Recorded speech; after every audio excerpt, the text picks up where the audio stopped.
So let's have a real conversation today of what it really feels like to be a deconstructed Christian. If you're interested in hearing this, or if you are a deconstructed Christian or working through a deconstruction, I encourage you to stay tuned.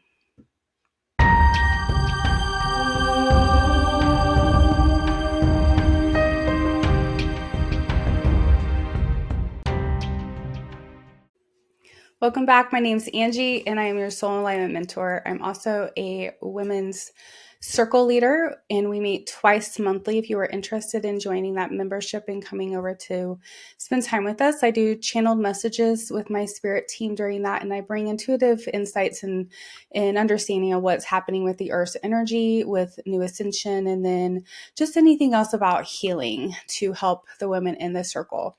I do give time for them to ask questions and to talk with my spirit team as I'm channeling. So if you're interested in that, go ahead and come over. I will drop the link below. And I also am open to receiving appointments to do intuitive healing, helping you to understand what might keep you blocked in your life and how to help you move forward. So if you would like to set up an appointment for that, feel free to reach out for that as well.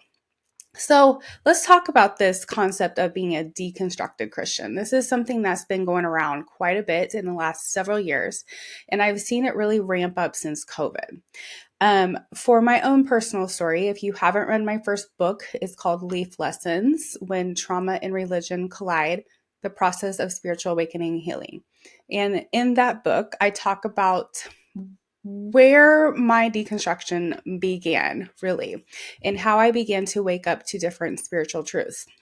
And my story is a little bit more unique than maybe what some other may say about their story, just because of how it happened. And I've always been a very in tune person with the spirit. Since a small child, I saw spirits in my room. They would visit me every night. I believe in some ways that I probably communicated with them, but because of trauma, because of things that were going in my life, and it was back in early 80s, that was kind of unpopular or really unknown back then. So the ability to speak and see spirits was not a normal concept. And as I grew older, that internal pull for me was constantly pulling me back to what we call the energy of God, what we would call God. And I was never really sure what that meant. There were times in my very young life I would spend time in the church, like I would go on Easter, or I remember there was like a Baptist church that my dad would take me to once in a while. And then I did go to a Catholic mass, I believe, for like religious holidays such as Easter, Christmas, and things like that. But outside of that, growing up, I did not really grow up in a Christian home. That wasn't a big focus of our family. And so when I was in middle school, around 16, right as I was moving into my sophomore year of high school, I began to make friends with quite a few people that were Christian. And there were youth leaders that would come and spend time at the school, and I basically evangelized with us and spend time with us. And I thought they were pretty cool, but it was nothing I really wanted to get involved in. I wasn't drawn to it really necessarily. I think that if you do read my book, you'll understand a little bit about what was happening with my life at the time. I was living in a very abusive home with a narcissistic stepfather. And I also was being abused in several different ways.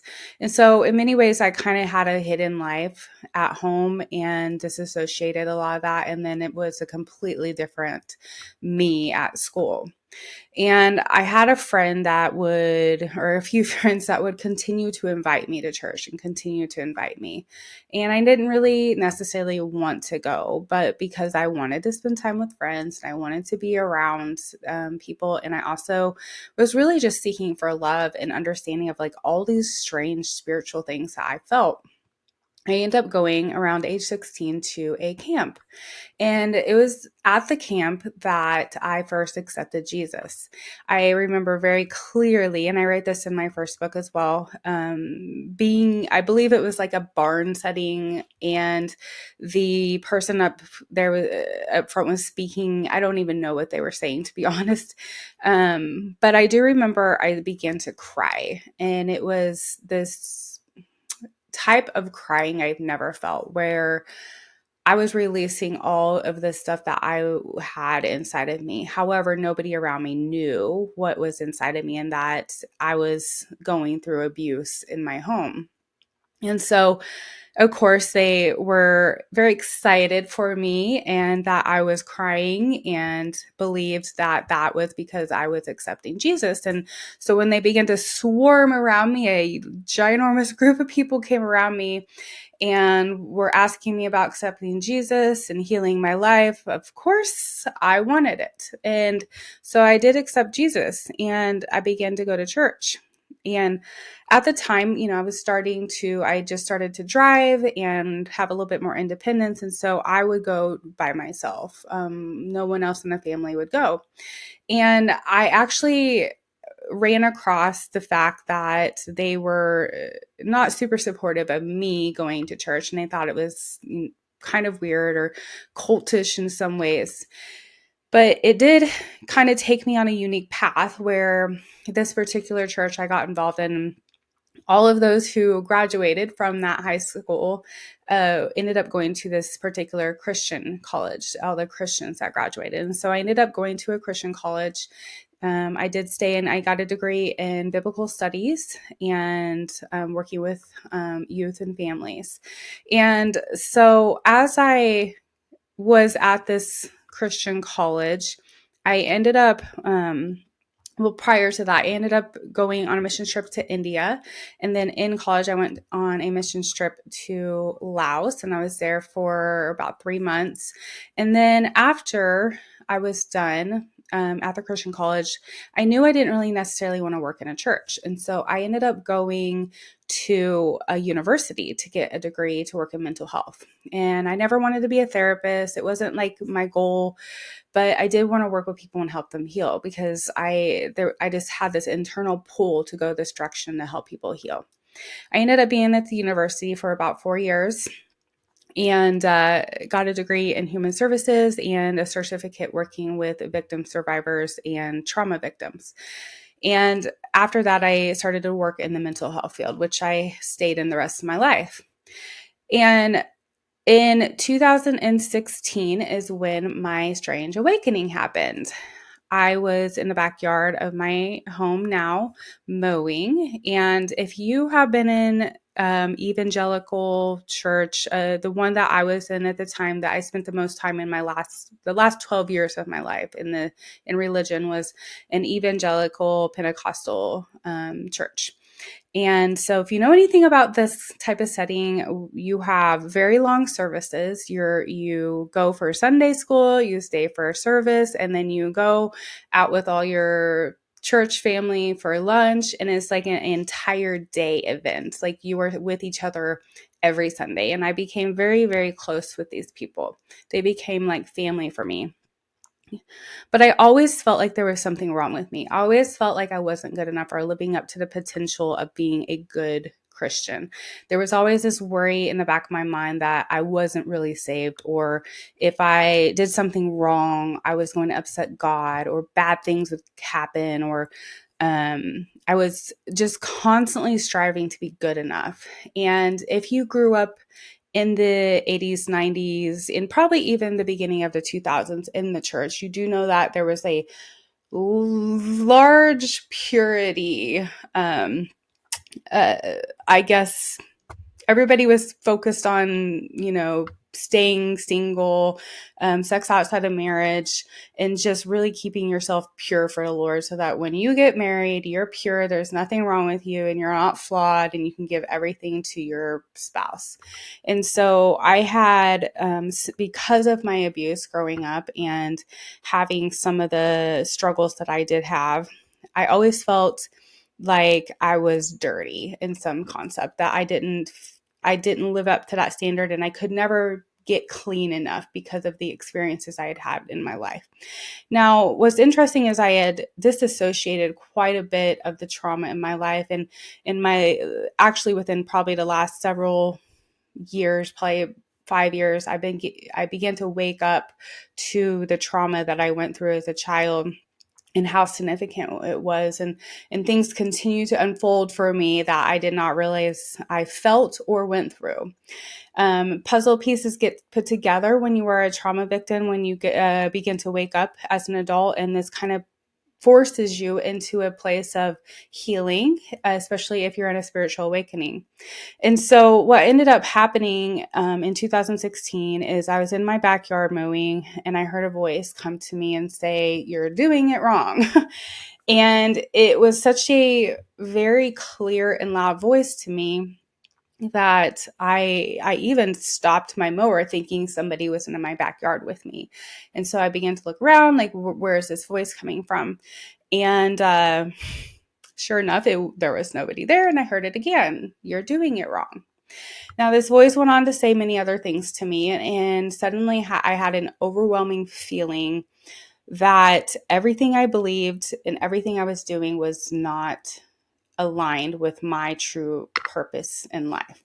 It was very overwhelming because I was doing what I loved. I was working in mental health. I was helping people, but I was so burnt out. I was 100 pounds heavier than I am now. I was constantly trying to be good enough for the church and God, and I just couldn't ever get to that place where I felt free from anything. And one of a very old Christian song that came in my head that day that some might know has two verses, and it says, "Walk in liberty and walk in freedom." And in that day, I suddenly realized I have no idea what that means. I have no idea what walking in freedom means or liberty. So I began to study it. I began to study, what does this mean? And prior to that, I read the Bible every single day. I had studied the book of Revelation almost for a whole year.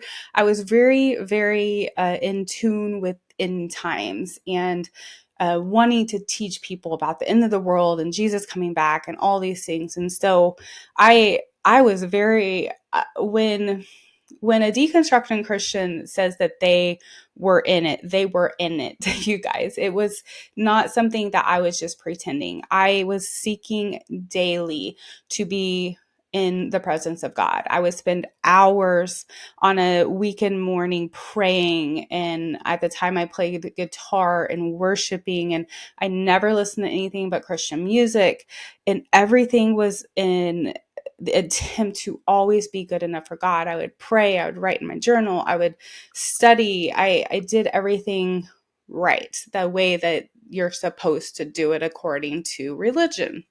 And so when this happened to me, it was somewhat scary because I had all these weird urges inside of me to no longer do the things I was doing, to stop listening to Christian music, to start doing things I once enjoyed before I started going to church, and really getting into it, like being my true self. And it felt like a foreign concept to go back into this energy because everybody had begun to know me as this one person of this very religious, you know, God-fearing woman that was pure and was at church 3 times a week and would miss things to go to an event at church, or always with my church friends. And so for me to suddenly want all this to change was scary, not just for me, but for everybody else. But there was something inside of me that pulled me so strongly that I couldn't not listen. And within 6 months, this voice had told me to reconcile with my father. And I really, really struggled with that because I didn't have that great of a relationship with him. And so I began to reach out to my dad and to reconcile with him. I quit my job. I got a new job. I quit my church. I wasn't quite ready to quit church because I didn't know how to navigate the world. So I did go to a different church for a little bit, didn't get involved super much. I tried to kind of redo the things I was doing, but it just felt so hard and so foreign. It just wasn't me anymore. And eventually I did quit going to that church. And within even just short 10 months, I was at another job. And so things began to move very, very quickly for me. And it was like the universe or God was like forcing me to this next stage of my life. And all of this happened so quickly and so unexpectedly that it's hard to explain it to those around you that this is why you are where you are now. And here's what I have found really interesting. I probably even more than 10 years ago now, I began to have this urge to write a book. And it was strange. I'd even had people say, if you wrote a book, I would read it, write your life story. And at the time, I didn't even really know what my life story was. I didn't really even have any clear understanding of how much trauma I had been through in my life. And, I was like, oh, I don't know, maybe one day. But I had this urge to write. And I remember I sat down many times to attempt. And at the time, the book that I thought I was going to write was going to be a Christian book for women to stay pure and to not give in to sexual temptation. And so I was going to write a little bit about my story and why I believe that we have to stay pure. But I didn't really understand why there were things I struggled with in my life and why that purity movement that came through the church caused me so much shame in my life. And so I share that was that desire I had. Sorry, there's like large trucks going by right now. Because this wasn't something that just came on even in 2016. I believe this was something that was trying to pull me almost all my life, but I was going on an interesting path to get where I am now. And I am thankful for the time I had in the church because it gives me the language and understanding of how to teach things more accurately and easily for people. And I do channel spirit. I'm able to allow spirit to speak through me. And many times I do have, I believe, the energy of Jesus or Buddha come through me. And so the teachings that were in religion, I'm able, and Buddhism is not a religion, it's a philosophy. So I don't want to get that confused, but with a religion of Christianity or that faith in particular, I'm able to connect with the spirit of Jesus much easier and kind of use the parables that he would speak, why his spirit was on earth, to bring the concept a little bit more into modern day understanding.